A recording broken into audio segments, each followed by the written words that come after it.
speech today is about the effects of secondhand smoke. I did some questions, or I sent some questions out to all my classmates and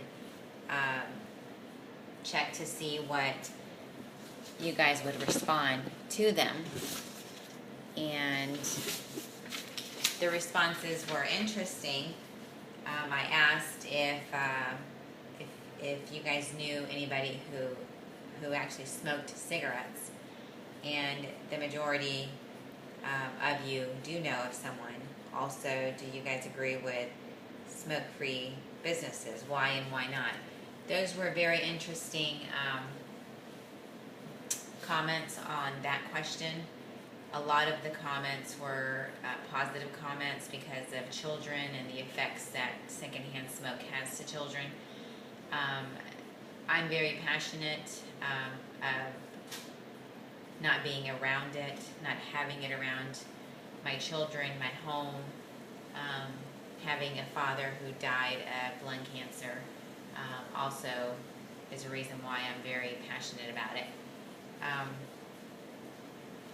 And so I was surprised at the question. I asked a question if anybody had ever volunteered in regards to possibly any organization. And all of my responses were no.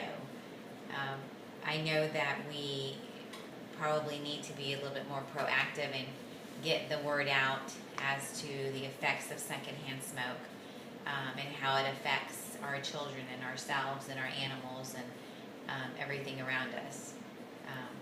But I was very surprised that we don't have a lot of organizations that we can use and utilize for this purpose. Other than our schools, I know our schools are very good about teaching our children the say no to drugs, because that's also considered a drug. But that was an interesting response to that question. And also, here are some ways that we can politely get the word out, and keep in mind that these are just different ways to prevent secondhand smoke.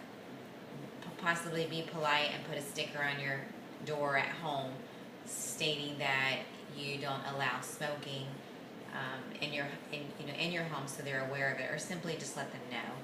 Remove any ashtrays that you might have around. If the guests ask you if they can smoke in your home, don't be afraid to tell them that they can smoke outside.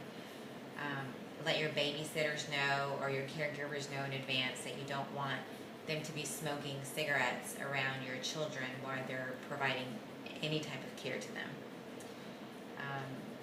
Most smokers are very considerate because they know that a lot of businesses, campuses, school campuses, government buildings don't allow smoking on their premises or at their doors anymore, which is nice. I'm an ex-smoker, and I remember being a little upset when businesses would ask us not to light a cigarette when we were at dinner, or if we were outside of the business. We had to be so far away from the front doors, and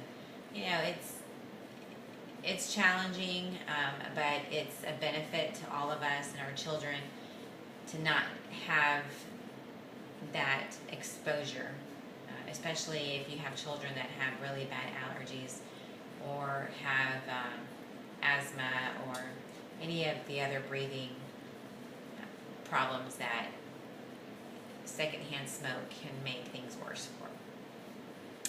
Also,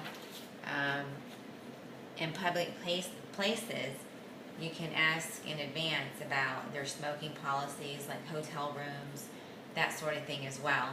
A lot of hotel rooms don't allow smoking in the rooms. Some do, some don't. That's just a hit and miss depending on where and which hotel line you choose. Also,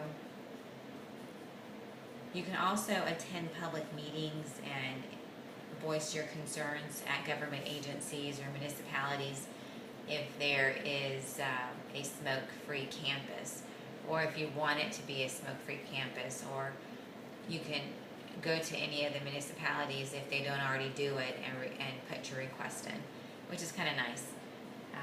So every voice is heard, and everybody that that doesn't want to be around it, they don't have to be.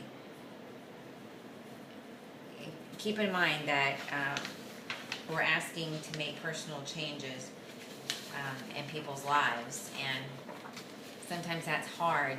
Some people take it a little strong because they think that they're allowed to do anything in anywhere that they please, and that is somewhat true, but you also have to be considerate of everybody else around you. There are several places that you can be an advocate for it at schools, your children. I know there isn't really an organization, but I picked this topic because I feel really strong about it.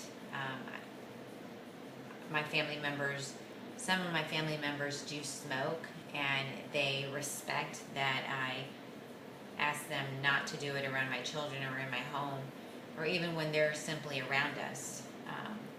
They know that we don't like it, and they respect it. And it's simply the best thing to do is to just voice your opinion and let it be known. That's all I really have to say on my speech, and that's the conclusion. Thank you.